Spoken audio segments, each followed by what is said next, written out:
Vote लोग किसी को भी दें, जीतेगा वही जिसे ईवीएम मशीन की। मैं जिस बूथ में रहता हूं, जहां पे मेरे घर के ही 20 वोट है, उस बूथ में मुझे मात्र 14 वहां के प्रत्याशी ने शिकायत की उसका खुद का वोट भी उसे नहीं मिला, जो कि बिल्कुल संभव नहीं है।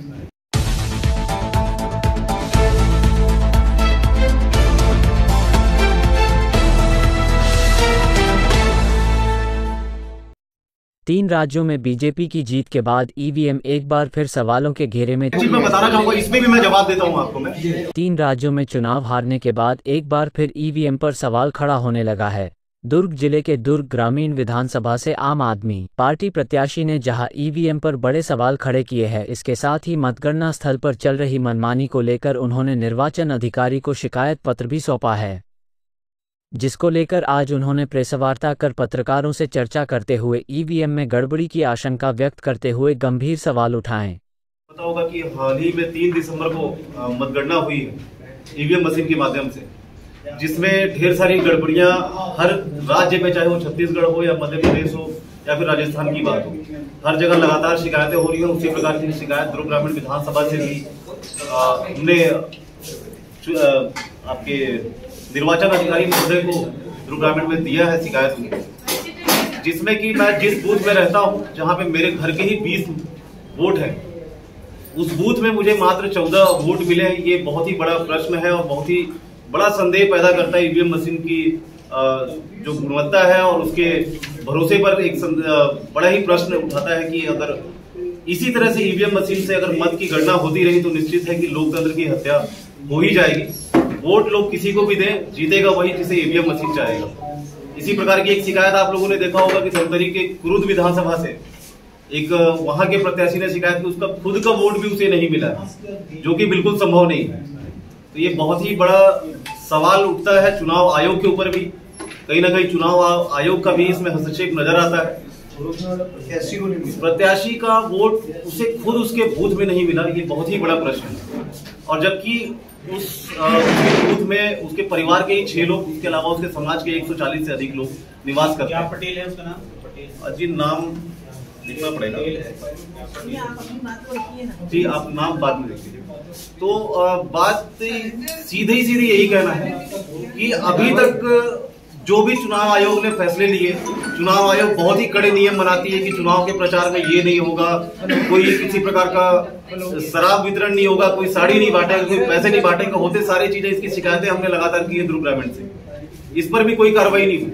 एक बार हमने शराब के लिए हमने शिकायत की, तो फिर दोपहर में शिकायत किया, शाम को लोग पहुंचते हैं, बीच में इतना समय दिया जाता है कि तब तक वो अपना शिफ्टिंग कर लेंगे। ये सीधा चुनाव आयोग के ऊपर शिकायत किए थे।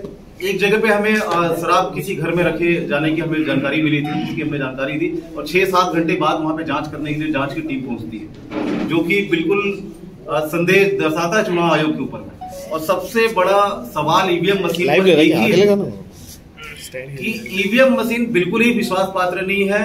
ईवीएम मशीन में किया गया वोट आप जिसे दे रहे हो उसे मिलेगा, इस बात की कोई गारंटी नहीं, क्योंकि मेरे बूथ से मुझे सिर्फ 14 वोट मिलना सबसे बड़ा इसका प्रमाण है कि ईवीएम मशीन में किया गया मतदान आपकी मर्जी से नहीं होगा।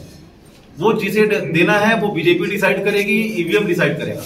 यहां तक की जानकारी के लिए आपको मैं बता दूं कि जिस ईवीएम मशीन को चाइना ने बनाया है, उस चाइना में भी इस ईवीएम मशीन का इलेक्शन में इस्तेमाल नहीं होता, जिसका विरोध लगातार पिछले लगभग 8-10 वर्षों से हो रहा है कि आप बैलेट पेपर से मतदान करवाइए पुनः। क्यों नहीं होता ये मतदान? ये कहीं ना कहीं चुनाव की पारदर्शिता को खत्म करने की बात है, लोकतंत्र की हत्या की बात है।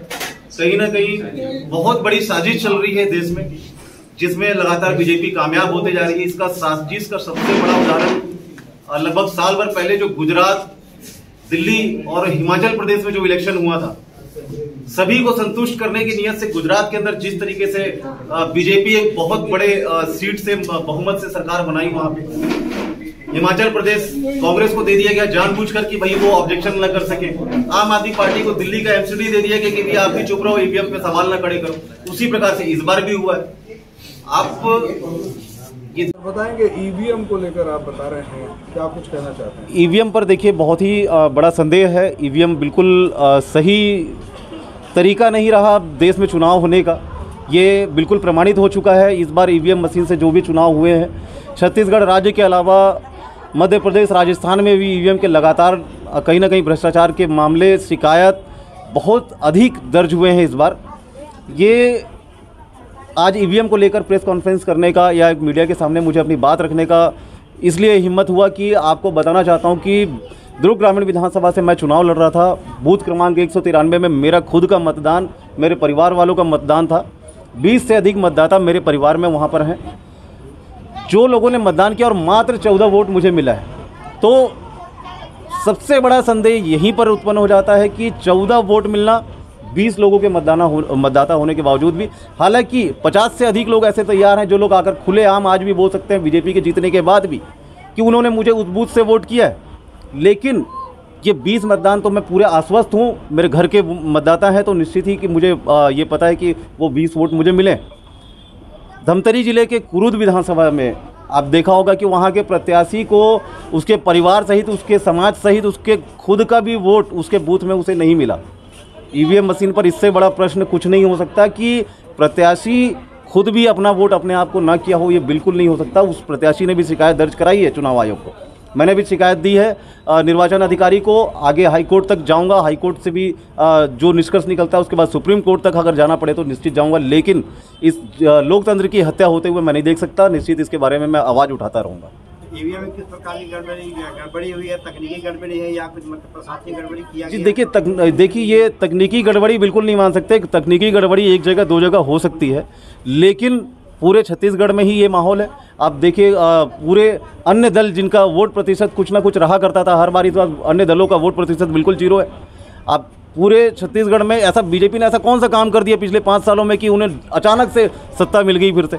हो सकता था भाई उनको वोट प्रतिशत बढ़ता, लेकिन सीधे सीधे 14% उनका मतदान इंक्रीज होना, ये भी एक बहुत बड़ा संदेह है। और अन्य दलों का मतदान जो प्रतिशत है वो बिल्कुल ख़त्म हो जाना, ये बहुत बड़ा प्रश्न है कि अन्य दलों का वोट खत्म और वो सारे के सारे वोट जो हैं बीजेपी में जाकर शामिल हो गए। संजीव जी, एक बड़े आरोप लगा रहे हैं कद्दावर मंत्री, कैबिनेट के मंत्री आ रहे हैं इसमें, तो वो लोग क्यों नहीं आपत्ति दर्ज? देखिए ये आपने बिल्कुल सही सवाल किया है। देखिए अगर ये मंत्री अगर सवाल करने जाएंगे तो निश्चित सबसे पहले वो तो अपने भ्रष्टाचार से बचने की नीयत से वो तो आज किसी भी ईवीएम पे ना तो सवाल उठा सकते हैं ना तो आवाज़ उठा सकते हैं। आज आप देख लीजिए कि जिस विधानसभा से मैं चुनाव लड़ रहा था वहाँ से तत्कालिक गृह मंत्री भी हुआ करते थे वहाँ से, जिन्होंने आवाज़ उठाना भी ज़रूरी नहीं समझा, क्योंकि उन्हें पता है कि अगर वो ईवीएम को लेकर सवाल उठाएंगे तो निश्चित उनके पीछे सीबीआई ईडी पहले ही लग जाएगी, क्योंकि उनके भी बहुत सारे भ्रष्टाचार हैं जिनका लगातार विरोध होता रहा है, जो लगातार जनता के सामने आया है।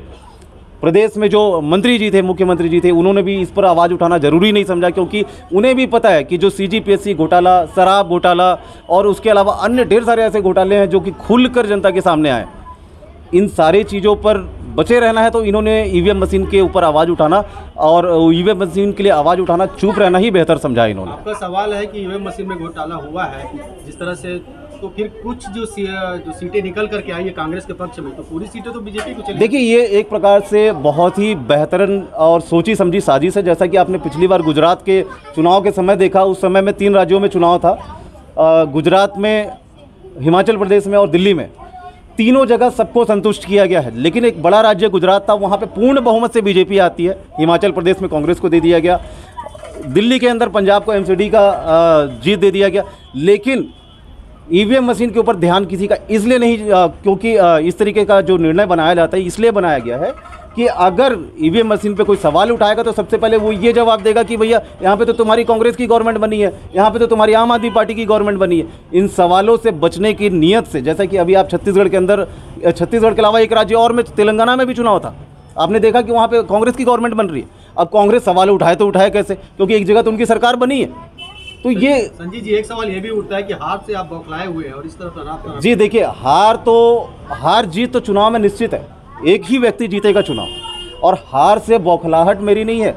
सीधे सीधे मेरा सवाल है ईवीएम मशीन पर 20 वोट मेरे परिवार का मुझे नहीं मिला। क्यों नहीं मिला इसका जवाब ईवीएम मशीन तो देगी नहीं, चुनाव आयोग को देना चाहिए था। वीवीपैट से जो मतदान की पर्ची निकलती है उसका मिलान किया नहीं गया, क्यों नहीं किया गया, ये बड़ा प्रश्न है। इसकी मेरी हार की बौखलाहट ना समझे। मैं 1520 वोटों से बहुत ही संतुष्ट हूँ, बहुत ही खुश हूँ, क्योंकि देखिए जनता का आदेश है, जनता ने जो आदेश दिया है उसे स्वीकार करता हूं मैं, लेकिन जनादेश जो था वो क्या स्पष्ट जनता के सामने आया है? स्पष्ट क्या जनता उसे स्वीकार कर पा रही है? ये बड़ा प्रश्न है।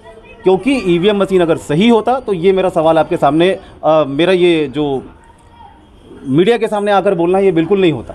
ईवीएम मशीन पर सवाल उठाना, चुनाव आयोग पर सवाल उठाना, मुझे भी डर है सर कि मैं भी एक इंसान ही हूँ। मुझे भी पता है कि इतने सवाल करूँगा तो मुझे भी कहीं ना कहीं घेर लेंगे, लेकिन मैं सच बोलने से चुप नहीं रहूँगा, चाहे उसके लिए जो भी सज़ा मुझे भुगतनी पड़ जाए।